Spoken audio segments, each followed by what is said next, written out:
আচ্ছা, তার আগে আমাকে একটু বলো, আমাদের থিওরি ক্লাস শেষ হয়ে গেছে না? জি স্যার। ওকে, তাহলে তোমাদের সব লেকচার শিট কি দেওয়া হয়েছে নাকি কোনোটা বাকি আছে?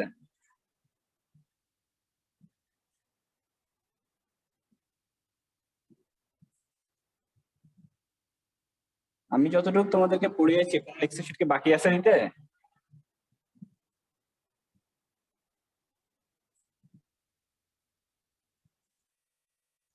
আচ্ছা ঠিক আছে, তোমরা পরে চেক করে এটা আমাকে যদি বাকি থাকে আমাকে নক করে লেকচার শিট গুলো নিয়ে নিও, ঠিক আছে? ওকে। আর হচ্ছে আমাদের প্র্যাকটিক্যাল তো হচ্ছে আগের দিন একটা হয়েছে, আজকে একটা হবে। তোমাদের ম্যাডাম কয়টা করিয়েছে তোমাদের?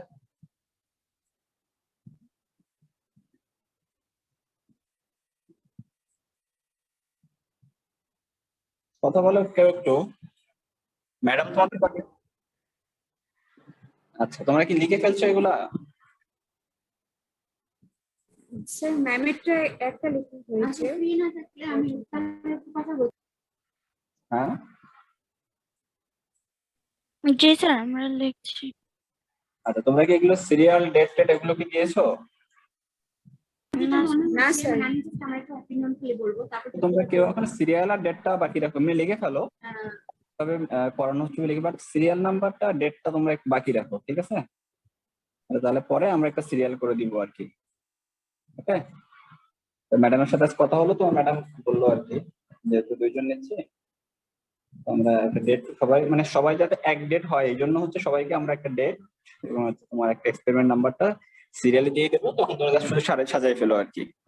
ওকে, আর হচ্ছে তোমাদের আজকে একটা প্র্যাকটিক্যাল আমি নিব, আর হচ্ছে নেক্সট দিন ক্লাস হবে। নেক্সট ক্লাস কবে আছে তোমাদের?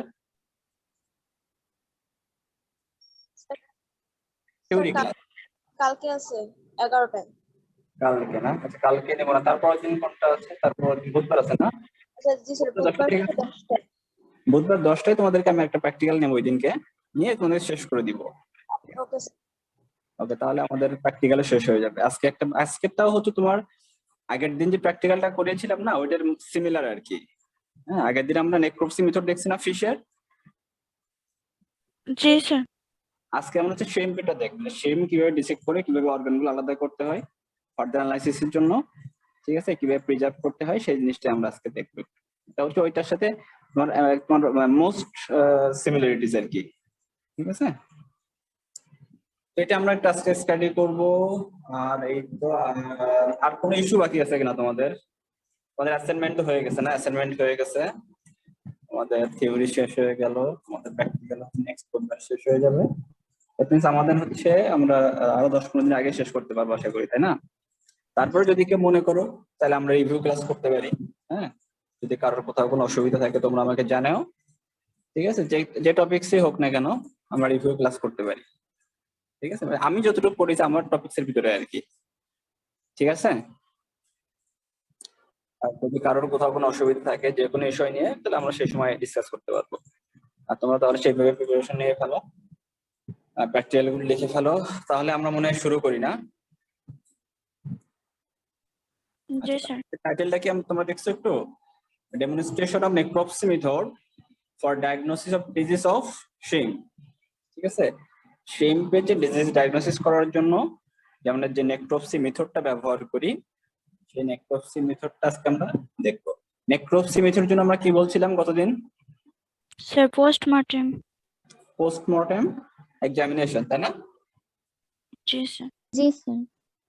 হচ্ছে মরার পরে বা ডিজিজ ইনফেক্টেড হওয়ার পরে আসলে আমরা কাছ থেকে ডিসেকশন করি, হ্যাঁ, যে প্রসিডিউরটা ফলো করি সেই প্রসিডিউরটা কি সেটা স্টাডি করি। ওকে, তাহলে ফার্স্ট আমরা দেখি ইন্ট্রোডাকশন। অবজেক্টিভ কি তাহলে? অবজেক্ট আগেরটার মতোই সেম অবজেক্টিভ, দুইটা এক্সপেরিমেন্টই মোরাললেস সেম, একটা শুধু ফিশের জন্য একটা শেলফিশের জন্য। হ্যাঁ, আমরা শেলফিশ তো অনেকগুলো আছে, আমরা একটাকে করাবো হচ্ছে শ্রিমটাকে, যেহেতু আমাদের মেইন টার্গেট হচ্ছে ফিশ এবং শ্রিম, ঠিক আছে? আর বাকি আমাদের গুলো প্ল্যান আছে, সেটা হচ্ছে তোমার হচ্ছে যে মলাস্কুলার যেগুলো আছে আদার শেলফিশ, সেগুলো যদি এমএস এ, যখন যদি এমএস তোমরা এই ডিপার্টমেন্টে করো তখন আমরা হচ্ছে বাকি জিনিসগুলো হাইলাইটস করবো আর কি। বাট এখন আমাদের বেসিক যে দুইটা স্পিসিস ফিশ এবং শ্রিম, এই দুইটাই হচ্ছে তোমাদের আন্ডারগ্রেড লেভেলে আমরা কভার করার চেষ্টা করি, ঠিক আছে? তাহলে সেম আমরা দেখি অবজেক্টিভ গুলো। হ্যাঁ, অবজেক্টিভ কি হচ্ছে, what are the target tissues, আমরা নেক্রোসিসের জন্য কোন কোন টিস্যুটাকে টার্গেট করি, হ্যাঁ সেইটা হচ্ছে আমরা এখানে একটু দেখি আর কি এই নেক্রোসিমিটার দিয়ে। তাহলে আমরা সব ডিজিজের জন্য কি একই টিস্যু টার্গেট করি, নাকি তোমার ভিন্ন ভিন্ন ডিজিজের জন্য ভিন্ন ভিন্ন টিস্যু টার্গেট করি আমরা, বলতে পারবা কেউ? স্যার ভিন্ন ভিন্ন টিস্যুর জন্য মানে ভিন্ন ভিন্ন ডিজিজ।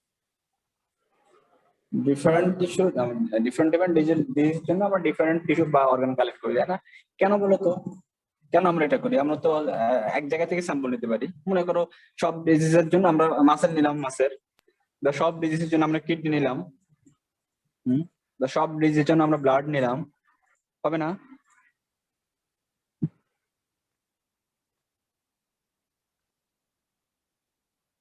এক একটা ডিজিজের জন্য এক একটা পজিটিভ অর্গানিজম যেগুলো থাকে তাদের টার্গেট এক একটা স্পেসিফিক অর্গান থাকে। কিছু কিছু দেখা যায় যে একটা ডিজিজের জন্য তোমার একাধিক অর্গান এফেক্টেড হতে পারে, আবার কিছু সব ডিজিজ তো ব্লাডের বা বিভিন্ন ধরনের ইনে হয়।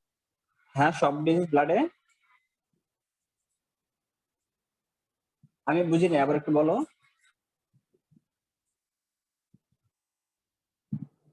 হ্যালো,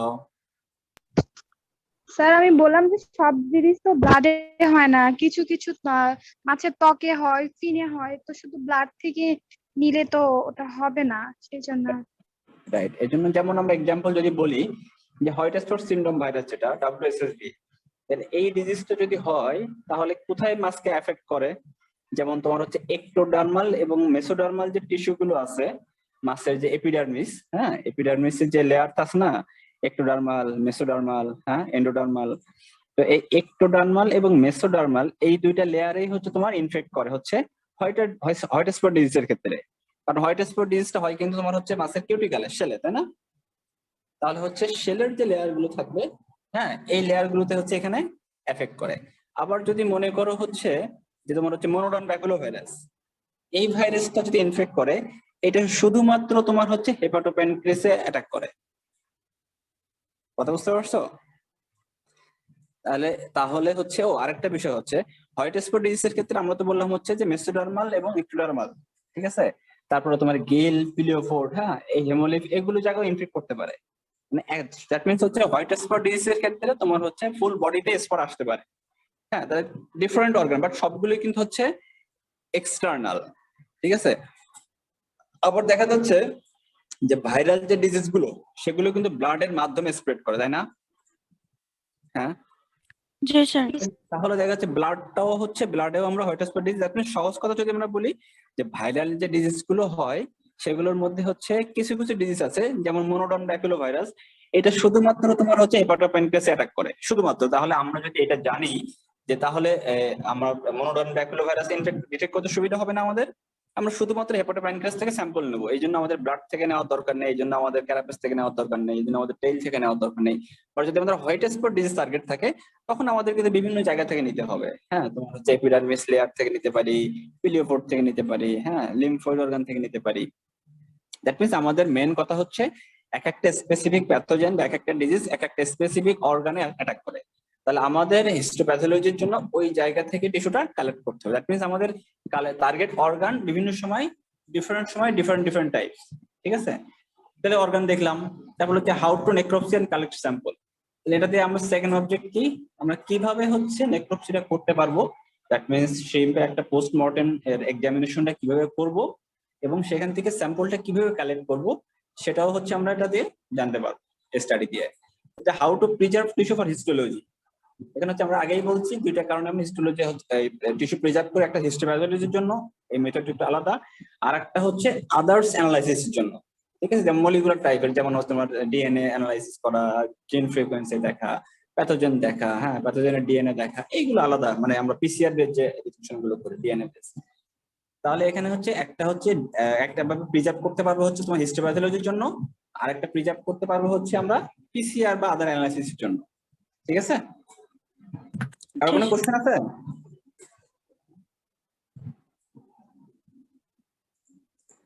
আচ্ছা, তাহলে আমরা মাছের জন্য কিন্তু একটা জিনিস দেখছিলাম যে মাছের জন্য টার্গেট অর্গান কোনগুলো বলতো? গিল ছিল, তারপর ফিন স্যার ছিল, হ্যাঁ জি স্যার তাই না? তাহলে চিংড়ি মাছের জন্য কি ফিন হবে? না না স্যার। স্যার চিংড়ি মাছের জন্য কি গিল হবে? গিল হবে না? গিল হতে পারে স্যার।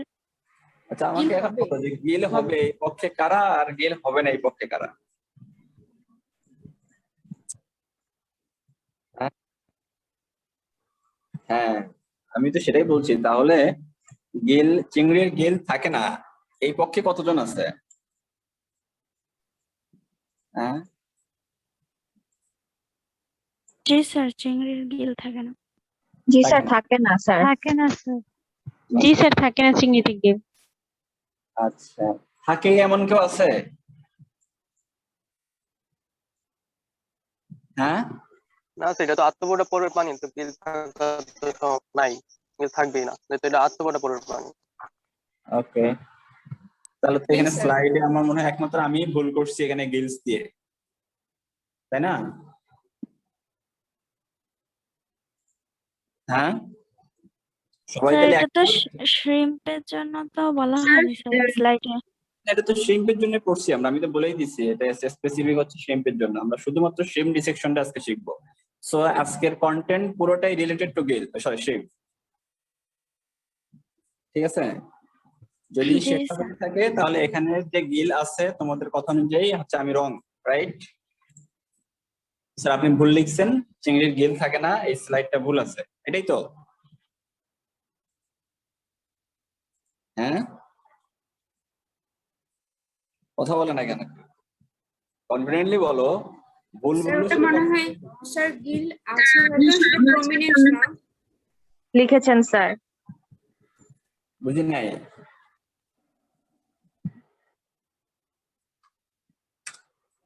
কি বললা বুঝি নাই আমি, আবার বলো।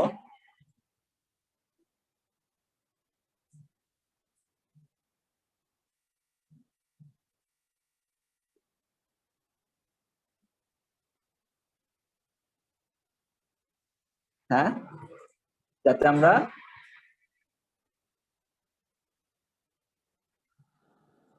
মানে তোমার অ্যান্সারটা কি আছে না নাই? নাই, ওকে। স্যার আছে তো না? আমি মোটামুটি ধরে নিচ্ছি যে তোমরা সবাই ভুল, স্যার একমাত্র আমি ঠিক। স্যার আছে। ল্যামেলার গিল আছে তো একটা। আছে আছে তোমরা চিংড়ির ব্ল্যাক গিল ডিজিজ পড়ছো? স্যার আমি পড়ছিলাম হ্যাঁ? ব্ল্যাক গিল ডিজিজ পড়ছিলাম, একটা অ্যাসাইনমেন্টে ছিল তো তখন এটা দেখছি। হ্যাঁ তাহলে আছে স্যার। আছে, আস্তে আস্তে এখন কে বলতেছে আছে? জি স্যার গিল আছে। কোথায় পাইলে যে গিল আছে?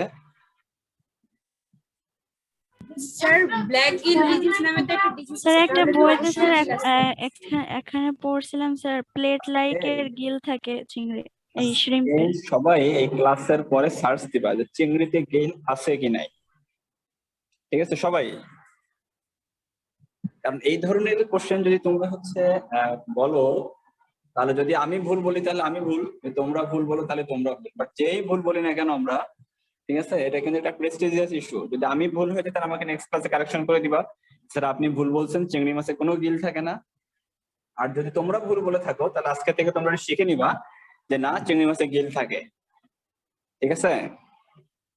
চিংড়ি মাছে আসলেই গিল থাকে, ঠিক আছে?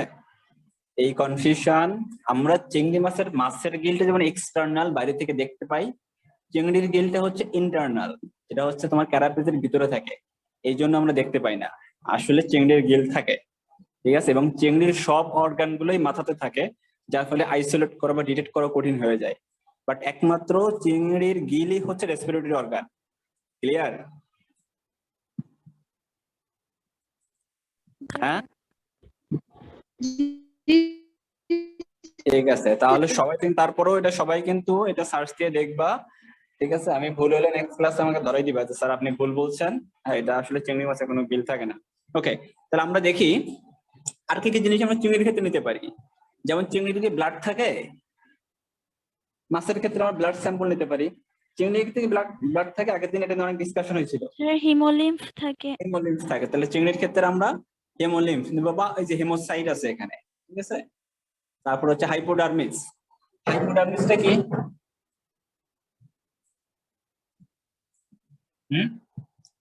হাইপোডার্মিস কি?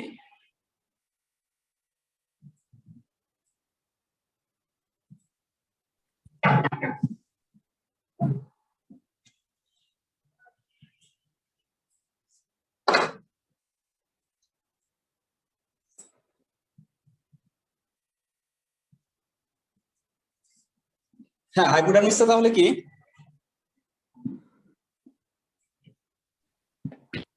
স্যার এটা অধোত্বক বলে। হ্যাঁ, স্যার মানে মেইন ত্বকের নিচে আরেকটা যে ত্বক থাকবে স্যার, লেয়ার থাকবে, হ্যাঁ, সেটা কিন্তু স্যার। চিংড়িতে তো শেল থাকে, তাই না?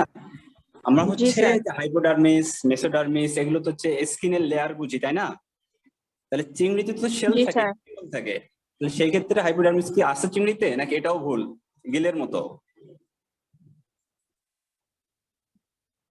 হ্যাঁ, স্যার প্রমিনেন্ট না হয়তো। আচ্ছা, তার প্রিন্স থাকতে পারে, তাই না? তোমার কনফিউশন আছে স্যার? জি স্যার, জি স্যার আছে। স্যার থাকতে পারে, কারণ স্যার চিংড়ির ত্বকের লেয়ার সম্পর্কে স্যার জানি না স্যার ওইভাবে। স্যার কিউটিকলে, শ্রিম্পের কিউটিকলে থাকতে পারে। কিউটিকলে থাকে? স্যার হাইপোডার্মিসটা কিউটিকলের উপরে থাকে নাকি নিচে থাকে? স্যার নিচে থাকার কথা স্যার, যেহেতু হাইপো লেখা স্যার, হাইপোডার্মিস হ্যাঁ, নিচে হাইপোডার্মিস। থাকার কথা।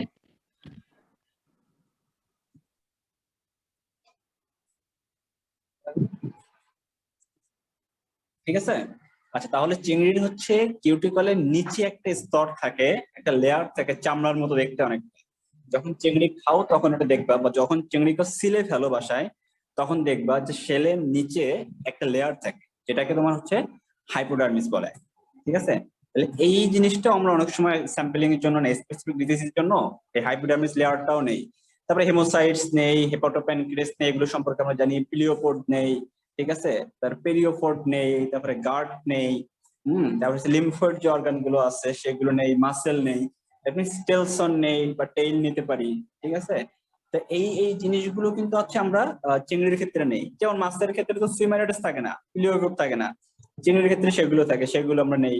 শেল নিতে পারি আমরা।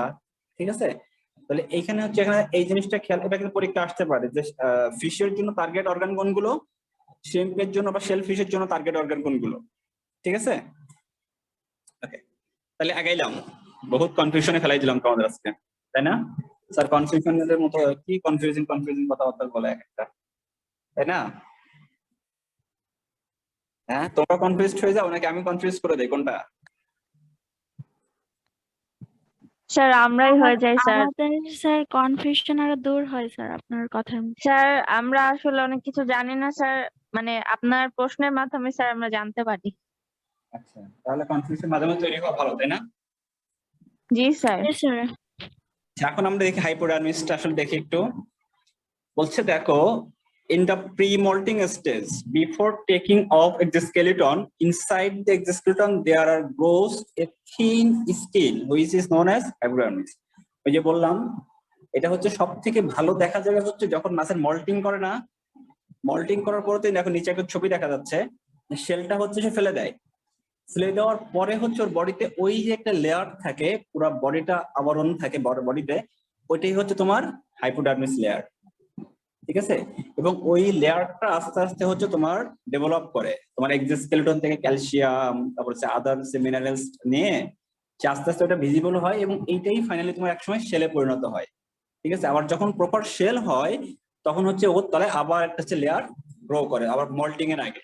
ঠিক আছে, দ্যাট মিনস হচ্ছে তাহলে আমরা ক্লিয়ার হইলাম যে মাছের মল্টিং এর পরে বা যাই হোক শেল, এই তোমার কিউটিকলের নিচে একটা লেয়ার থাকে, যেটাকে হচ্ছে আমরা হাইপোডার্মিস বলি। ক্লিয়ার? আর আগের দিনের কনফিউশনে যাদেরকে বলছিলাম যে মল্টিং কোথা থেকে শুরু হয়, কেউ বলছিল টেইল থেকে, কেউ বলছে মাথা থেকে, তাদের জন্য এই ছবিটা দেখো। টেইল তোমার হচ্ছে এই ব্রেকিং পয়েন্টটা বলেই দেওয়া আছে, কোথা থেকে হচ্ছে ব্রেকিং পয়েন্টটা? ক্যারাপাস থেকে না, হেড রিজিয়ন থেকে? জি স্যার। জি স্যার। তাহলে এটাও কনফিউশনে ক্লিয়ার করে নাও। মল্টিংটা হচ্ছে হেড রিজন থেকেই শুরু হয়, ক্যারাপাসটা ফার্স্ট ওঠে, দেন পুরো বডিটা হচ্ছে সে এক্সপেল করে দেয়। ওকে, তারপর হচ্ছে হেমোসাইটস। আমরা জানি হেমোসাইটটা আসলে কি বলতো? হেমোসাইটটা হচ্ছে মাসের যে হচ্ছে আমরা হিমোলিম্ফ বলি, ব্লাড অর্গান যেগুলো আর কি, ঠিক আছে? মাসের তো ব্লাড থাকে না, এটা হচ্ছে আমরা এটাকে ব্লাড হিমোলিম্ফের রক্তকণিকা আর কি। রক্তকণিক, রাইট। এটাকে আমরা শ্রিম্পের ক্ষেত্রে যেহেতু এখানে হিমোগ্লোবিনটা থাকে না, এই জন্য আমাদের আমরা হেমোসাইটস বলি বা হিমোলিম্ফ বলি। এটা হচ্ছে তোমার আবার দুই ধরনের হিমোসাইট আমরা দেখতে পাই, একটা হচ্ছে হায়ালিন হেমোসাইট, একটা হচ্ছে গ্রানুলার হেমোসাইট, হ্যাঁ, বা গ্রানুলোসাইটও বলে এটাকে। এর দুইটার ফাংশন কি? হায়ালিন যেটা, এটার ফাংশনটা হচ্ছে ফরেন পার্টিকেলকে সে কিল করে ফেলে ফ্যাগোসাইটোসিস প্রসেসের মাধ্যমে। তোমরা ফ্যাগোসাইটোসিস প্রসেস পড়ছো না? প্যাথোজনকে কনজিউম করে ফেলে। জি স্যার। জি স্যার। জি স্যার। এই যে হেমোসাইটটা করে সেটাকে বলা হচ্ছে হায়ালিন হেমোসাইট, ঠিক আছে? আর গ্রানুলার যেটা, সেটার কাজটা কি বলো? Encapsulation, nodule formation and cytotoxicity destroy করবে। সাইটোটক্সিসিটি মানে কি জানো এটা? জি স্যার। বলো একটু। Sir helper cytotoxic T cell থেকে যে স্যার যে টক্সিনটা নির্গত হয় সেটাই স্যার জীবাণু ধ্বংস করে, এইরকম স্যার। Okay. তাহলে হচ্ছে আমরা হাইপোডার্মিস পড়লাম, হিমোসাইটস পড়লাম, ঠিক আছে? এখন আমরা দেখি যে হচ্ছে কি কি কেমিক্যালস লাগবে। অ্যাজ ইউজুয়াল আগে যে কেমিক্যালস গুলো ছিল সেইগুলোই লাগবে, নতুন কোনো কেমিক্যালস বা এই ইনস্ট্রুমেন্ট এখানে লাগবে না। আগে এগুলো যেটা পড়ছি আমরা অলরেডি, ওটাতে পড়লেই হবে। এখন প্রসিডিউরটা দেখি আমরা একটু। স্যাম্পল কালেকশন, আমরা অলরেডি জানি যে আমরা স্যাম্পল কিভাবে কালেক্ট করতে হয়, তাই না? এমন ভাবে স্যাম্পলটাকে ধরতে হবে যেন হচ্ছে সে স্ট্রেসটা একদম মিনিমাম থাকে, ঠিক আছে? মিনিমাম স্ট্রেস যেন মাছের থাকে, সেই স্টেজে আমরা মাছকে ধরবো। তারপর ওই মাছ যখন কালেকশন করব, স্যাম্পলিং করব, তখন থেকে কি প্যারামিটার গুলো চেক করতে হবে। আমরা আগেই বলছি আমরা যে general information of the sampling farm, ওই ফার্ম আসলে কবে শুরু হয়েছে, কিভাবে শুরু হয়েছে, কি কি ট্রিটমেন্ট করছে কিনা, বা কোনো ডিজিজ আগে ছিল কিনা, অন্য কোনো কালচার আছে কিনা, জাস্ট ওভারঅল জেনারেল ইনফরমেশন গুলো, হ্যাঁ, সেটাকে আমরা নিবো আর কি। স্পিসিস, সাইজ এন্ড সোর্স, এবং কোন সোর্সটা কি, চিংড়ির সোর্সটা কি আসলে, হ্যাঁ, কোন হ্যাচারি থেকে নিচে, ওই হ্যাচারির হিস্ট্রিটা আসলে সে জানে কিনা, না জানলে সেটা কালেক্ট করা আর কি, ঠিক আছে? কোন স্পিসিসে আসলে হচ্ছে, হ্যাঁ, এই জিনিসগুলো ইনফরমেশন গুলো নেওয়া। ওয়াটার কোয়ালিটি প্যারামিটার, সেখানে কোনো পলিউশন আছে কিনা, সেখানে হেভি মেটাল কন্টেন্ট আছে না, কোনো টক্সিক কন্টেন্ট আছে কিনা, হ্যাঁ, তোমার হচ্ছে পিএইচ, ডিও, অ্যামোনিয়া, এগুলোর কারণে মারা যাচ্ছে কিনা, এই ইনফরমেশন গুলো কালেক্ট করা। দরকার হলে ওয়াটার গুলো ইনস্ট্যান্ট টেস্ট করে নেওয়া আর কি।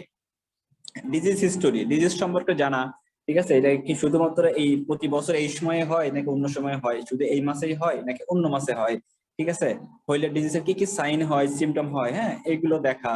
মর্টালিটি রেটটা কেমন হয় সেটা দেখা, যে 20% মারা যায় নাকি 100% মারা যায় নাকি 80% মারা যায়, মর্টালিটি রেটটা কেমন। এক এক ডিজিজের মর্টালিটিটা এক এক রকম, হ্যাঁ। তারপর মর্টালিটিটা কতদিন ধরে হয়, 3 দিন ধরে হয়, 5 দিন ধরে হয়, 10 দিন ধরে হয়, তুমি মোটামুটি ধারণা করতে পারবা যে হোয়াইট স্পট ডিজিজ যদি হয় তাহলে খুব অল্প সময়ে মাছ মারা যায়, ঠিক আছে? 1 দিন 2 দিনের মধ্যে, ইভেন 2-1 ঘন্টার মধ্যে মাছ মারা যেতে পারে, ঠিক আছে? বাট যদি ব্যাকটেরিয়াল ডিজিজ হয় সেক্ষেত্রে সেটা আস্তে আস্তে আস্তে আস্তে হয়তো 5 দিন, 10 দিন, 15 দিন ধরে মাছ মারা যেতে পারে, ঠিক আছে? তো এই জিনিসগুলো হচ্ছে হিস্ট্রিটা নেওয়া, তাহলে তোমার ডিজিজ ডায়াগনোসিস করতে সুবিধা হবে, হ্যাঁ। তুমি মোটামুটি আগে থেকে একটা ধারণা করতে পারবা।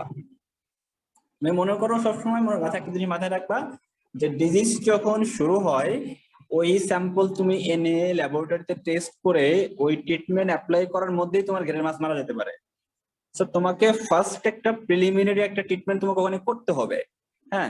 তাহলে এই প্রাইমারি ট্রিটমেন্টটা করতে গেলেই তোমাকে কি করতে হবে? প্রথমে ডিজিজ সম্পর্কে একটা ধারণাটা তোমাকে নিতে হবে ওভারঅল, যে কোন ডিজিজ হতে পারে, ঠিক আছে? বেসড অন তোমার হচ্ছে সিচুয়েশন, ক্যারেক্টারিস্টিক্স, হ্যাঁ, তোমার হচ্ছে সাইন, সিমটম, এগুলোকে মিলাই তোমাকে একটা প্রিলিমিনারি চিন্তা করতে হবে যে এই ডিজিজ হতে পারে বলে, তোমাকে দেন প্রাইমারি স্টেজ একটা ট্রিটমেন্ট দিয়ে ফাইনালি তুমি ল্যাবরেটরি অ্যানালাইসিস করে এটা করানো হতে পারে, ঠিক আছে? বাট ব্যাকটেরিয়াল ডিজিজের ক্ষেত্রে হয়তো তুমি এই সুযোগটা পাবা যে ল্যাবরেটরিতে ডায়াগনোসিস করে ট্রিটমেন্টে যাওয়ার, কিন্তু ভাইরাল ডিজিজের ক্ষেত্রে এই সুযোগটা নাও পেতে পারো। হয়তো 1 দিনের মধ্যেই মাছ মারা গেছে, ল্যাবরেটরিতে একটা টেস্ট করতে তোমার মিনিমাম 3-4 দিন লেগে যাবে, 5 দিন 7 দিনও লেগে যায় অনেক সময়, ঠিক আছে? তো 7 দিন মধ্যে তোমার তো ভাইরাস অপেক্ষা করবে না যে মাছকে বাঁচায় রাখার জন্য, তাই না?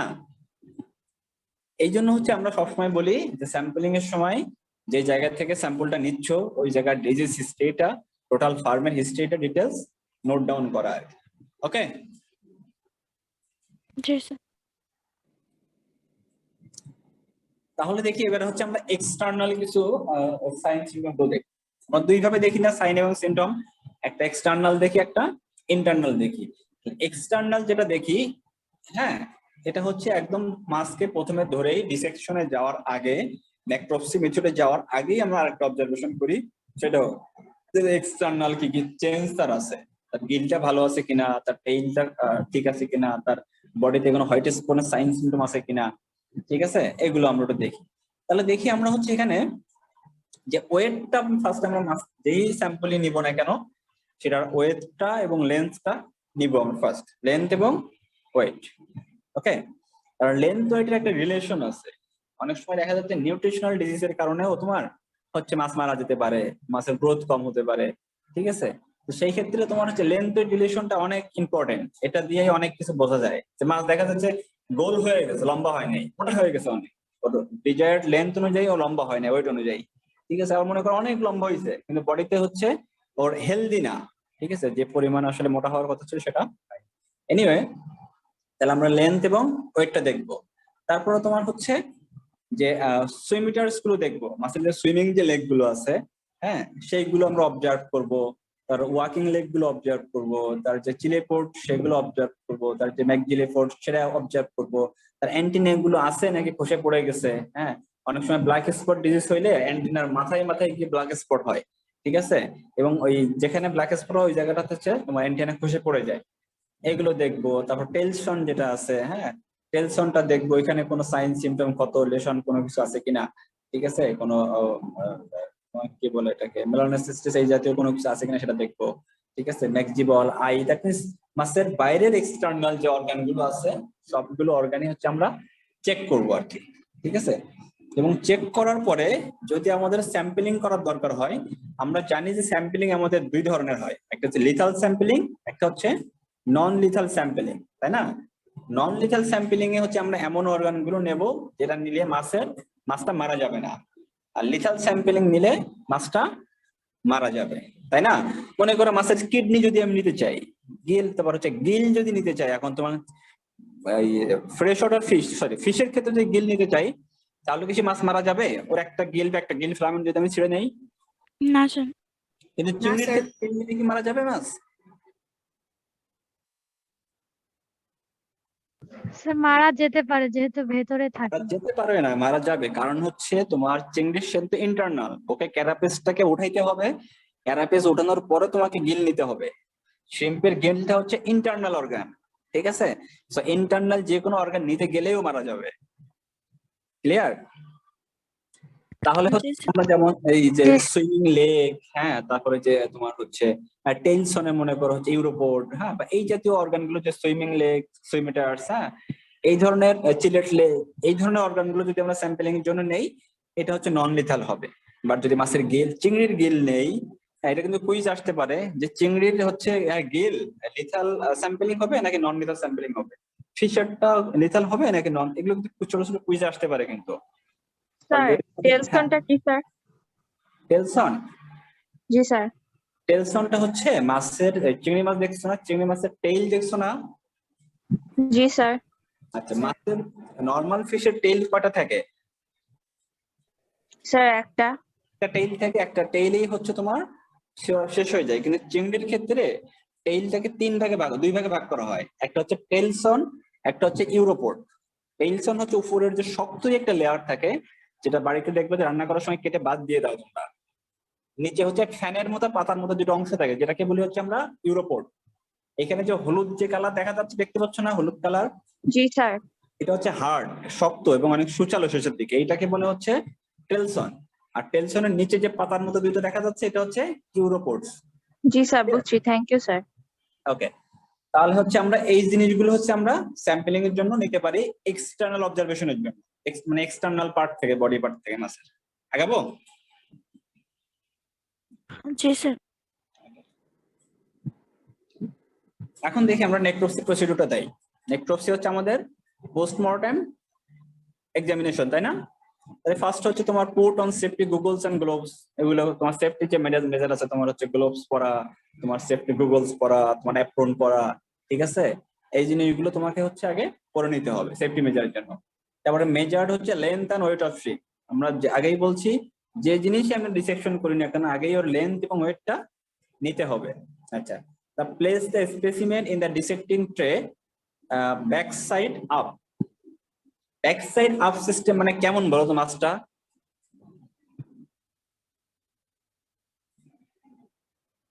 স্যার লেজ উপরের দিকে থাকবে। লেজ উপরের স্যার দিকে, ভেন্ট্রাল সাইডটা উপরের দিক মানে রাখতে হবে। এখানে হচ্ছে মাছের ব্যাক সাইড আপ বলছে যে মাছের যে তোমার হচ্ছে রোস্টামের যে সাইডটা মানে সুইমিং লেগ নিচে থাকবে, নরমাল শ্রিম যেভাবে থাকে সেভাবে থাকতে হবে, ঠিক আছে? এটা হচ্ছে মাছের ভেন্ট্রাল সাইড বলছে তোমার হচ্ছে মানে তোমার হচ্ছে যে ডরসাল যে সাইড আমরা বলি এটাকেই বলছে হচ্ছে তোমার ব্যাক সাইড। আমি ছবিতে দেখাবো তোমাদেরকে ক্লিয়ারলি। আচ্ছা, তারপর দেখি আমরা কি আছে দেখো, যে carefully insert the point of the scissor under the top of the carapace. তাহলে এখানে আরেকটা বিষয় হচ্ছে, প্রথমে আমরা কাটাটা কোন দিকে শুরু করব? আমরা শুরু করব হচ্ছে মাছের যে ক্যারাপেস এবং তোমার হচ্ছে যে বডির যে শেল, দুইটা যে জয়েন্ট আছে না একটা, হ্যাঁ জি স্যার। আমরা যদি আগে দেখি এখানে, তাহলে এখানে দেখো মাছের ক্যারাপেজ এবং ক্যারাপেজের পাশ থেকে যে বডি পার্ট, ঠিক আছে? মাছের কিন্তু তোমার দুইটা ভাগে ভাগ করে আমরা, হেড আর হচ্ছে বডি চিংড়ি মাছের ক্ষেত্রে। তাহলে হেড এবং বডি পার্টের মাঝখানে একটা জাংচার থাকে, জয়েন্ট থাকে, যেখান দিয়ে আমরা সিজারটা প্লেস করতে পারি, ঠিক আছে? আচ্ছা, তাহলে হচ্ছে ওই বরাবর প্রথম দিকে হচ্ছে আমরা রোস্টামের দিকে চলে যাব। প্রথমে হচ্ছে আমরা কি কাটবো, হচ্ছে তোমার মাছের ক্যারাপেসটা কাটবো। তাহলে সিজারটা হচ্ছে একদম রোস্টামের বরাবর কেটে বের হয়ে যাব। ক্লিয়ার? আচ্ছা, তারপর দেখো 5 নম্বর পয়েন্ট বলছে cut across the carapace just back behind the eye, যে আমরা আই পর্যন্ত যাব। তারপর হচ্ছে and remove the two pieces of the carapace. তারপর বলছি ক্যারাপেস দুইটা মাঝখান থেকে দুইটা ভাগ হয়ে যাবে না, ওই দুটাকে আমরা বের করবো। বাট লাস্টে একটা কথা বলছি দেখো, এখানে যে কাটটা আমরা দেবো এটাকে বলবো হচ্ছে টি কাট, ঠিক আছে? তাহলে টি কাট বিষয়টা কেমন আমরা একটু দেখি। দেখো, এটা যদি মাছের হচ্ছে তোমার ক্যারাপেস হয়, তাহলে আমরা কোন দিকে শুরু করছি দেখো, একদম মাথার যে সূচালো এটা কিন্তু রোস্টাম, দেখতে পাচ্ছ? জি স্যার। হ্যাঁ, লাল যে বরাবর আমরা দেখাচ্ছি না অ্যারো, এই বরাবর হচ্ছে আমরা কাইসিটাকে সিজার দিয়ে কাটবো। ক্লিয়ার? দেখো রোস্টামের মাথায় গিয়ে দুই দিক কেটে ফেলছি আমরা, তাই না? জি স্যার। তাহলে এটা কি একটা টির মতো দেখাচ্ছে না? যদি শুধু লালটাকে, লাল অ্যারোটা দেখো তো, যে টির মতো দেখাচ্ছে না? জি স্যার। এই জন্য এটাকে আমরা টি কাট বলি, ঠিক আছে? Okay. এখন দেখো, যখন আমরা টি কাট দিব, টি কাট দিয়ে যখন ক্যারাপেসটাকে রিমুভ করে ফেলবো, তাহলে মাছের গিল দেখা যাবে। জি স্যার। এই তাহলে কি এখন গিল দেখা যাচ্ছে মাছের? জি গিল আছে? আছে স্যার। ওকে, তাহলে আজকে আমরা এটা অন্তত শিখলাম যে চিংড়ি মাছেরও গিল আছে। আচ্ছা, তাহলে আমরা যখন ওইটাকে ফেলে দিলাম, তোমার হচ্ছে তোমার ডরসাল পার্টটা, মাছের ক্যারাপেসটা, তাহলে ফেলে দিলে কি হবে, মাছের মাথার যে অর্গান গুলো আছে সব অর্গান গুলো হচ্ছে তোমার ওপেন হয়ে যাবে না? এখন হচ্ছে আমরা আমাদের ডিজায়ার যে অর্গান, আমাদের টার্গেট যে অর্গান, সেটা আমরা ওখান থেকে স্যাম্পলিং এর জন্য নিতে পারবো আইসোলেট করে। জি স্যার। আচ্ছা, তার আগে আমাদের যেটা জানতে হবে যে মাছের কোন অর্গানটা কোথায় থাকে। এটা মনে হয় তোমরা সম্ভবত ফিজিওলজিতে এটা আরো ভালো করে পড়বা বা পড়ে ফেলছো হয়তো অলরেডি, ঠিক আছে? যে মাছের হার্ট কোথায় থাকে, কিডনি কোথায় থাকে, স্টোমাক কোথায় থাকে, ব্রেইন কোথায় থাকে। চিংড়ির ক্ষেত্রে তোমার ম্যাক্সিমাম অর্গান তোমার হচ্ছে হেড পোর্শনটাতেই থাকে, শুধুমাত্র যে ইন্টেস্টাইন, এই ইন্টেস্টাইনটা হচ্ছে বডিতে থাকে, ঠিক আছে? তাই ইন্টেস্টাইন আমরা কিভাবে আইসোলেট করব এটা পরে আসতেছি আমি, আগে আমরা হেড পোর্শনটাতে থাকি। দেখো মাছের হার্টটা কোথায় থাকে, একদম উপরে, ঠিক আছে? হার্টের পরে দেখো ওভারি থাকে, হ্যাঁ, তারপরে তোমার স্টোমাকটাও দেখো তোমার হচ্ছে হার্টের সাথে একদম মুখ বরাবর হচ্ছে স্টোমাকটা বের হয়ে যায়, মাছ খাওয়ার সাথে সাথে কোথায় যাবে, স্টোমাকে যাবে না? এবং ব্রেইন যে মাছের ব্রেইনটা হচ্ছে একদম দেখো যে ক্যারাপেস যেটা থাকে, সরি যে রোস্টাম যেটা থাকে ওইটা হচ্ছে জাস্ট নিচে থাকবে, ঠিক আছে? তো মোটামুটি আমরা দেখলাম যে হচ্ছে মাছের অর্গান গুলো কোথায় থাকে। তা আমরা হচ্ছে ফিজিক্যালি যদি এটা করতাম তাহলে তো আরো ক্লিয়ারলি দেখতে পাইতাম, হ্যাঁ, যেটা ফিজিক্যালি আমাদের সম্ভব হচ্ছে না, তখন এইভাবেই আমাদেরকে করতে হবে। তাহলে আমরা এখন হচ্ছে যদি একটা চিংড়ি মাছের ক্যারাপেসটাকে রিমুভ করে অর্গান গুলো নিতে পারবো, এটুকু কনফার্ম? জি স্যার। জি স্যার। তাহলে এখন আমরা দেখি যে হচ্ছে ইন্টেস্টাইনটা আমরা কিভাবে পাবো। যেহেতু ইন্টেস্টাইন আমরা বলছি হচ্ছে বা গাট বলি বা ইন্টেস্টাইন বলি, এটা তো হচ্ছে বডি পার্টে থাকে, তাই না? তাহলে জি সেখানে স্যার। হচ্ছে শক্ত সেল থাকে, তাহলে সেইটা আমরা কিভাবে আইসোলেট করবো সেটা একটু দেখি। দেখো নিচে একটা খুব সুন্দর ছবি দেখা যাচ্ছে, যে প্রথমে আসছিলাম কিন্তু আমার মাথার দিকে, মনে আছে? জি স্যার। তাহলে মাথার যখন কেটে মাথার পার্টটা আমার হয়ে গেল, তারপরে আমি হচ্ছে কোন দিকে যাব, টেইলের দিকে যাব, ঠিক আছে? এবং কেচিটা কোথা থেকে দেখছো? হ্যাঁ, যেখান থেকে মাথার দিকে দিয়েছিলাম ঠিক ওই জায়গা থেকে আমরা লেজের দিকে যাব, গিয়ে পুরা মাছের শেলটাকে আমরা রিমুভ করে ফেলবো। শেলটা রিমুভ করলে মাছের ইন্টেস্টাইন তোমরা দেখছো না কোথায় থাকে? চিংড়ি মাছের জি স্যার। ইন্টেস্টাইন, হ্যাঁ, একদম ডরসালের উপরে দিয়ে চিকন সুতার মতো থ্রেড লাইক একটা টিউব থাকে, যেটা হচ্ছে কালো দেখায় আর কি। অনেকে তোমরা বাড়িতে যারা চিংড়ি মাছ খাও তারা দেখবা কেউ ওটা ফেলে দেয়, কেউ আবার দেয় না, ঠিক আছে? ওটা সহই খেয়ে ফেলে, তাই না? ফেলে দেওয়ার পার্সেন্টেজ হচ্ছে অনেক কম, না ফেলে দিয়ে ওইভাবেই খাওয়ার পার্সেন্টেজটা আমাদের দেশে অনেক বেশি, ঠিক আছে? যারা একটু সচেতন তারা মোটামুটি এটা ফেলে দেয়, বা অনেক সময় দেখতেও খারাপ লাগে, কালো বা ময়লা লাগে, এই জন্য অনেকেই ফেলে দেয়। হ্যাঁ, বাট ইন্টেস্টাইন হচ্ছে বা গার্ড না খাওয়াটাই ভালো, কারণ এখানে হচ্ছে মাইক্রোবের লোড অনেক বেশি থাকে, বিভিন্ন প্যাথোজেনের যত লোড সব থাকে তোমার হচ্ছে গাটে। বাট আরেকটা বিষয় হলো, তাহলে কোশ্চেন করতে পারো যে স্যার তাহলে আমরা গাট তো এইভাবে অনেকেই খাই, এটা আমাদের কোনো অসুবিধা হয় না কেন? যেহেতু আমরা এটা 100°C টেম্পারেচার বয়েল করে খাই, তো সেইখানে দেখা যাচ্ছে যে ওই প্যাথোজেনটা বেঁচে থাকার সম্ভাবনা খুবই ক্ষীণ। এই জন্য আমাদের কান্ট্রিতে এইভাবে আসলে খাইলে কোনো অসুবিধা হয় না, ঠিক আছে? জি স্যার। তাহলে হচ্ছে এখন আমরা কি করব,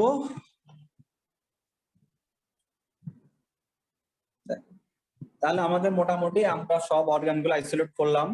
হ্যাঁ, এখন আইসোলেট করার আগে আমরা হচ্ছে এটার নেক্রোপসি বেজ অ্যাসেসমেন্ট, যে অ্যাবনরমালিটিস গুলো, বাইরের যে অ্যাবনরমালিটিস গুলো যেমন দেখছি, হ্যাঁ, ইন্টারনাল অর্গানের অ্যাবনরমালিটিস গুলো আমরা চেক করব, যে সেটার কালার ঠিক আছে কিনা, সেটার সাইজ ঠিক আছে কিনা, কোনোটা ফুলে গেছে কিনা, কোনোটা ডিফর্ম হয়ে গেছে কিনা, কোনোটা তোমার লিকুইফেকশন বা লিকুইডের মতো নষ্ট হয়ে গেছে কিনা, ঠিক আছে? হ্যাঁ, এই জিনিসগুলো হচ্ছে আমরা দেখবো, ঠিক আছে? দেখার পরে হচ্ছে তোমার আমরা হচ্ছে আমাদের ডিসেকশন প্রসিডিউর শেষ হয়ে যাবে, আমরা স্যাম্পলটাকে হচ্ছে প্রিজার্ভ করার জন্য রাখবো, তার আগে হচ্ছে আমরা গ্লোভস গুলো সব ফেলে দিব। হ্যাঁ, ওই গ্লোভস আর ইউজ করা যাবে না। তারপর তোমার যত ইকুইপমেন্ট আছে, ইউটেন্সিলস ইউজ করছে সবগুলো খুব সুন্দর করে ওয়াশ করে, হাত ওয়াশ করে আমরা পরের স্টেপে যাব। তাহলে ফার্স্ট স্টেজ আমার এই পর্যন্ত শেষ হয়ে গেল, ডিসেকশন কমপ্লিট হয়ে গেলে অর্গান আইসোলেশন হয়ে গেল। এরপরে হচ্ছে যাব আমরা প্রিজার্ভেশনে, কিভাবে আমরা স্যাম্পলটাকে প্রিজার্ভ করতে পারি, ঠিক আছে? আচ্ছা, এই পর্যন্ত কারোর কোনো কোশ্চেন আছে কিনা আমাকে একটু বলো।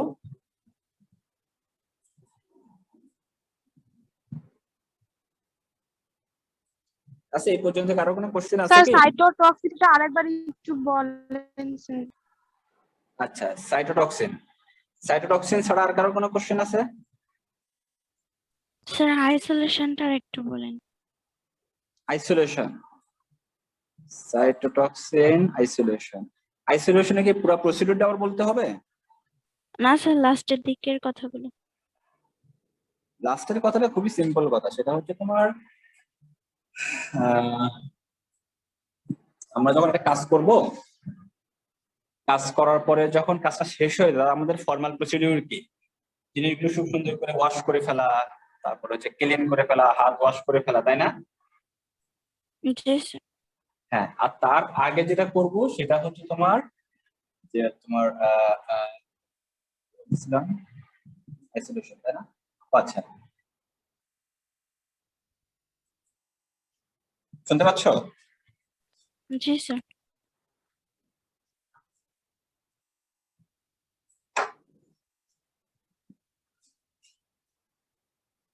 অ্যাসিলেশনটা হচ্ছে যেটা বলতেছিলাম যে তোমার আমরা ফিশের ক্ষেত্রে তোমার নেক্রোপসি দেখছিলাম না, যে তার পোস্টমর্টম কি কি চেঞ্জ হয় অর্গানগুলার, হ্যাঁ সেই জিনিসগুলো হচ্ছে আমরা একটু দেখবো। চিংড়ির ক্ষেত্রেও যে আমরা যে অর্গানগুলো আইসোলেট করবো বা টার্গেট অর্গান যেগুলো থাকে ওইগুলো আমরা অবজার্ভ করবো যে সেখানে প্যাথোলজিক্যাল কোনো চেঞ্জ আছে কিনা, সেটার কালার ঠিক আছে কিনা, সেটার অর্গানগুলোর ডিফর্মিটি হয়ে গেছে কিনা, সেখানে তোমার লিকুইফেকশন বা লিকুইডের মতো হয়ে গেছে অর্গানগুলো পচে গেছে কিনা, এই জাতীয় যে নেক্রোপসির যে জিনিসগুলো আছে সেখানে ইডিমা আছে কিনা, সেখানে তোমার হচ্ছে গিল ফিলামেন্ট গুলো তোমার গিল্লের কনজেশন হয়ে গেছে কিনা, হ্যাঁ এই জিনিসগুলো হচ্ছে আমরা সেখানে অবজার্ভ করবো। করার পরে আমরা যে গ্লোভস খুলে ফেলবো, সব ক্লিন করে ফেলবো, হাত ওয়াশ করে ফেলবো, এটাই আর কি। ক্লিয়ার? জি স্যার। আচ্ছা, আর সাইটোটক্সিসিটি হচ্ছে তোমার সেলের টক্সিসিটি। যদি কোনো কারণে হ্যাঁ তোমার সেলটা টক্সিক হয়ে যায়, যেমন মনে করো কোনো সেল হচ্ছে প্যাথোজেন দ্বারা কন্টামিনেটেড হয়ে গেল, ঠিক আছে, বা তোমার হচ্ছে কোনো কন্টামিনেটেড হয়ে ওই সেলটা মনে করো তোমার কোনো মতে ভেনোমে বা ব্লাডে চলে গেল, তাহলে ফুল ব্লাডটাই হচ্ছে টক্সিসিটি হয়ে যাবে না, টক্সিক হয়ে যাবে, তাই না? এইটাকে সেলের যে টক্সিসিটি হয় সেটাকে বলছে সাইটোটক্সিক বা সাইটোটক্সিসিটি। ক্লিয়ার? টক্সিক সাইটো জি মানে কি, স্যার। আর টক্সিসিটি মানে টক্সিক কোনো কারণ, যে কোনো কারণ হতে পারে, সেটা হতে পারে প্যাথোজেনের কারণে বা অন্য কোনো যে কোনো পয়জন বা হ্যাঁ যে কোনো কারণেই টক্সিক যদি কন্টেন্ট সেখানে থাকে কোনো সেলের কারণে, তাহলে সেটাকে বলা হচ্ছে আমরা সাইটোটক্সিসিটি। ক্লিয়ার? জি তাহলে এখন আমরা স্যাম্পল প্রিজার্ভেশন দেখি। আসলে এখানে স্যাম্পল প্রিজার্ভেশন নতুন কিছুই নেই, আগের জন্য আমরা যেভাবে প্রিজার্ভ করছি এইখানেও একইভাবে আমরা প্রিজার্ভ করব। হিস্টোপ্যাথোলজির জন্য একভাবে করব, আর হচ্ছে মলিকুলার আইডেন্টিফিকেশনের জন্য একভাবে করব। মলিকুলার আইডেন্টিফিকেশনের জন্য 9, ঠিক আছে, আর হিস্টোলজির জন্য আমরা 10% বাফার ফরমালিনে তোমার হচ্ছে 70% অ্যালকোহলের সাথে প্রিজার্ভ করে থাকি। রেশিওটা হচ্ছে তোমার হচ্ছে 10:1, দ্যাট মিনস 1% হবে তোমার বাফার ফরমালিন আর 10% হবে তোমার হচ্ছে 70% অ্যালকোহল। আর মলিকুলার আইডেন্টিফিকেশনের জন্য সেম, অ্যালকোহল হবে হচ্ছে তোমার 1%, 95% অ্যালকোহল 1%, আর হচ্ছে তোমার যে ফিক্সজেটিভ হবে হচ্ছে তোমার 10%, ঠিক আছে? ওকে, তাহলে এটাই হচ্ছে আজকের এক্সপেরিমেন্ট ছিল। এখন কারোর আর কোনো কোশ্চেন আছে কিনা, থাকলে আমাকে বলো। স্যার হ্যাঁ স্যার আমি না ওই নেটের প্রবলেমের জন্য আগের ক্লাসটা স্যার ভালো মতো করতে পারি নাই, মানে লাস্টের দিক বা মানে স্যার সমস্যা ছিল স্যার ফুল ক্লাসটাতে। তো স্যার হ্যাঁ তো স্যার খাতাটা স্যার কিভাবে লিখবো স্যার একটু যদি আরেকবার বলতেন ভালো হতো, মানে প্র্যাকটিক্যাল খাতাটা। আচ্ছা, প্র্যাকটিক্যাল খাতাটা হচ্ছে তোমরা এমনি লিখে ফেলো, কারণ ম্যাডাম কিছু প্র্যাকটিক্যাল করাচ্ছে, আমিও করাচ্ছি, কিন্তু প্র্যাকটিক্যালের সিস্টেম তো তোমাদের যদি ফিজিক্যালি এক্সাম হয় সেই ক্ষেত্রে তোমাদের তো একটা ফর্মালিটিস আসতে হবে।